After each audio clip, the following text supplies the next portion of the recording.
Jake Paul, break this one down. I was doing a live on my YouTube, and someone said it in the comments. I was like, no, I don't believe it. But this, come on, tell the believers.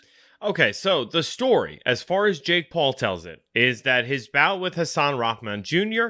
has been canceled.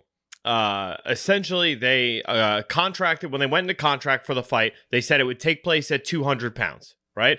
The commission needed Rahman to send in video evidence to prove he was losing the weight on schedule. After 6 weeks, he had only lost 1 pound. So they said the safest possible weight we can do this at is 205 pounds.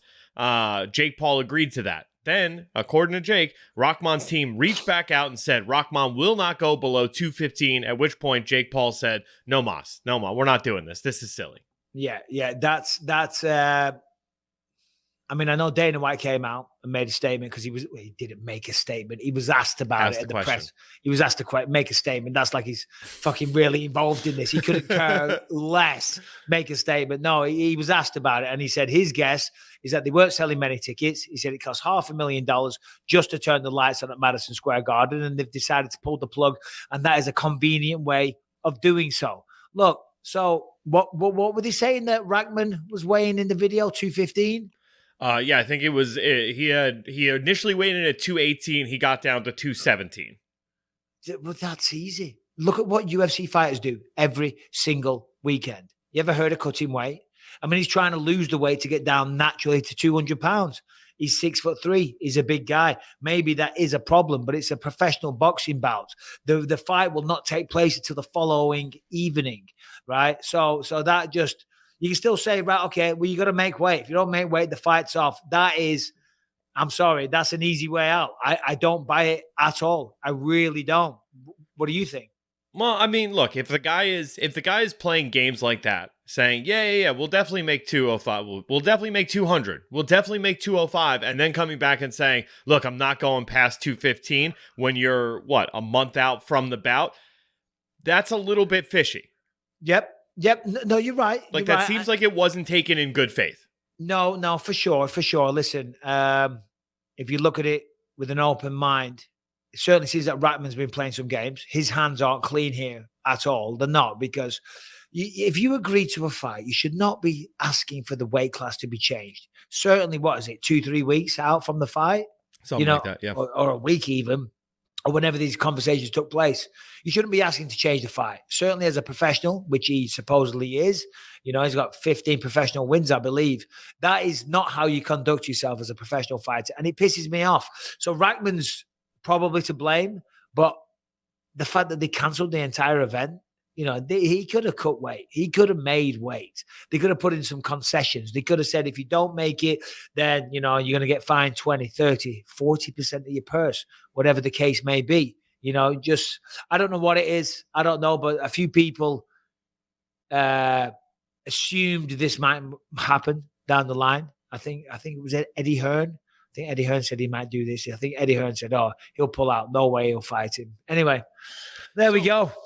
What do you think about and I did put this in the notes, so I'm going to just, tiptoe lightly around this, but what do you think about the concept, right, that a lot of people are talking about online, that Jake Paul tried to reach out to get Rahman to take a dive. Rahman said no, at which point Jake said, we're not doing this fight. I feel that whoever's saying that, and what do I know? I don't know any of the people involved, okay? I am just giving them credit, I guess. I don't believe that in the slightest. I don't think for 1 second that they are reaching out trying to get him to take a dive. Number one, think about this. Think about this logically. If Jake Paul reached out to Rahman and his team and said, we want you to take a dive, and he said, no, I'm not doing that. And then Jake Paul said, right, okay, well, I'm going to cancel the entire event. And then I'm going to put out a statement that makes you look like a dickhead. Well, all Rahman's got to do is turn around and say, you asked me to throw the fucking fight. Do you know what I mean? If that's the case, Rahman would be saying so. So anyone putting any kind of weight into that is a damn fool. And I'm not going to sit here and defend Jake Paul. He doesn't need me to. But that is clear as day. Just utter nonsense. Okay. All right. Yeah, that's the best case I've ever heard. Do you genuinely think that ever successfully happens at like high levels in combat sports where one party has another party take a dive?